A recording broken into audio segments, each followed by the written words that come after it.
किस्मत का कौन सा फेर अनिका को एक नई मुसीबत में ले जाने वाला था। क्या अनिका चुपचाप अपनी बेटी के साथ हुई पार्शियलिटी को सह लेगी, और किसने एक स्कूल टीचर की करी सरेआम बेइज्जती। जैसे ही सिमरन ने अनिका की ये बात सुनी कि वो किसी ऐसे डांसर को ले आएगी जो सिमरन से बेहतर डांसर ही होगी और ट्रेनर भी, उसने हैंगर पर लगा अपना कोट निकाल कर पहन लिया। सिमरन ने अपनी बेटी मिश्का का हाथ पकड़ा और बाहर की ओर जाने लगी।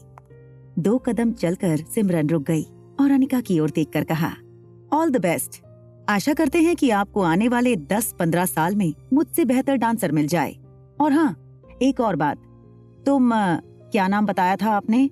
खैर, जो भी नाम हो, आपको जब तक मुझसे बेहतर डांसर नहीं मिल जाता तब तक आपकी बेटी मेरी डांस क्लास अटेंड नहीं कर सकती। बाय। सिमरन मिश्का का हाथ पकड़कर डांस रूम से बाहर निकलने लगी।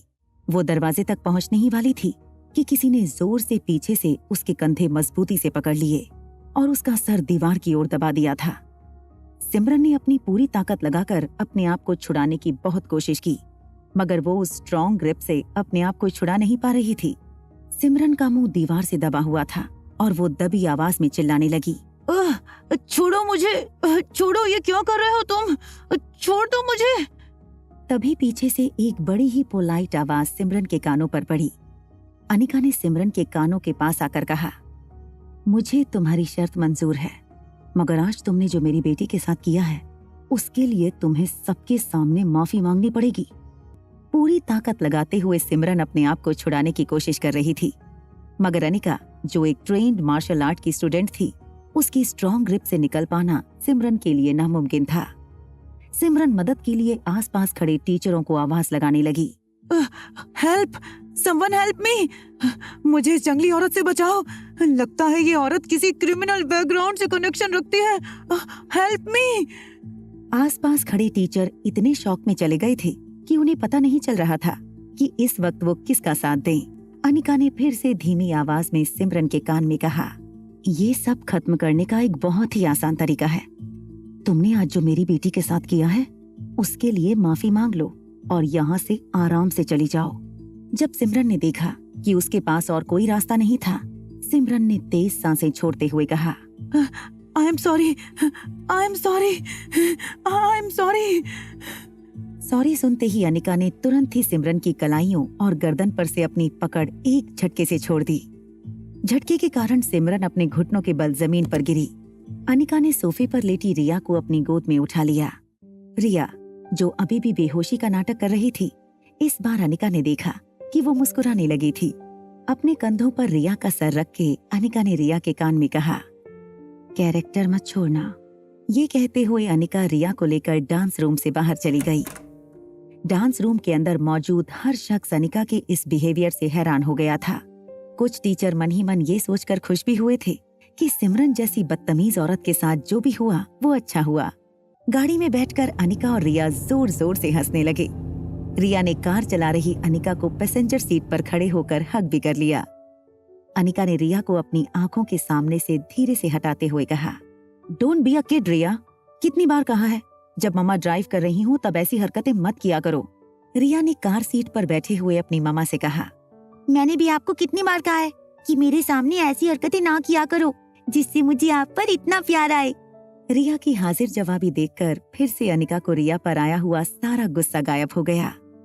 पैसेंजर सीट पर बैठी रिया ने अनिका से कहा, मम्मा, तुम श्रेया मासी को दिल्ली क्यों नहीं बुला लेते? श्रेया मासी के डांस के आगे ये मिश्का की मम्मी तो कुछ भी नहीं। वो अगर डांस सिखाएंगी मुझे तो 2 दिन में मैं दिल्ली तो क्या पूरे इंडिया की बेस्ट डांसर का अवार्ड जीत जाऊंगी। श्रेया मासी खुद ही अगले हफ्ते दिल्ली आ रही हैं, international hip hop dancing star जज करने। ये मम्मा, you are the best and Shreya masi, you are the best too. Anika और रिया की बात अभी खत्म ही हुई थी कि कार मल्होत्रा हाउस में एंटर हुई। बाहर गार्डन में श्वेता अंजलि मामी के साथ कुछ बात कर रही थी।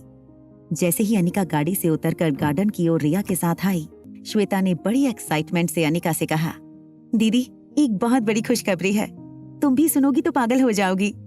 तुमने जो फॉर्मूला दी थी मुझे अमृत टैबलेट्स बनाने के लिए, वो फॉर्मूला बिल्कुल फुल प्रूफ है। हम जल्द से जल्द टैबलेट का मास प्रोडक्शन शुरू कर सकते हैं। नई फॉर्मूला के जरिए मिनिमम वेज मैक्सिमम आउटपुट मिल सकेगा और टैबलेट की शेल्फ लाइफ पहले की टैबलेट के मुकाबले बहुत ज्यादा होगी। तुमने वो कर दिया है जो शायद आयुर्वेद की दुनिया में रेवोल्यूशन ला देगा। श्वेता ने अनिका के दोनों कंधे पकड़कर उसे घुमा दिया। पास बैठी अंजलि मामी ने अनिका और श्वेता को रोकते हुए कहा, अरे संभल कर, गिर जाओगी दोनों।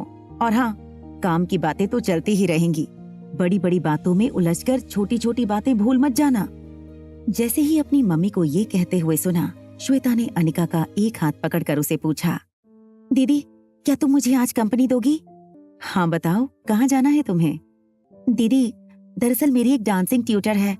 मैं सोच रही थी कि अगर वो कोई अच्छे से गाने पर हम दोनों के लिए एक डांस कोरियोग्राफ कर दे तो आने वाली डांस पार्टी में हम दोनों वो डांस सबके सामने प्रेजेंट करेंगे। बड़ा मजा आएगा। अनिका आज बहुत थक चुकी थी। उसे डांस करने का बिल्कुल भी मन नहीं था। अनिका ने श्वेता को बहुत समझाया कि वो डांस नहीं करना चाहती थी, मगर श्वेता ने किसी तरह अनिका को कन्विंस कर लिया अपने साथ आने के लिए। दोनों कार में बैठकर बंगले से बाहर निकल गईं। आखिर कौन थी ये डांस टीचर जिसके पास श्वेता अनिका को लेकर जा रही थी, और सबके सामने हुई अपनी बेइज्जती का कैसे बदला लेगी सिमरन? जानने के लिए देखिए अगला एपिसोड सिर्फ पॉकेट एफएम के YouTube चैनल पर। और एक लड़की को देखा तो के सारे एपिसोड्स को सुनने के लिए डिस्क्रिप्शन में दी हुई लिंक से डाउनलोड कीजिए पॉकेट एफएम।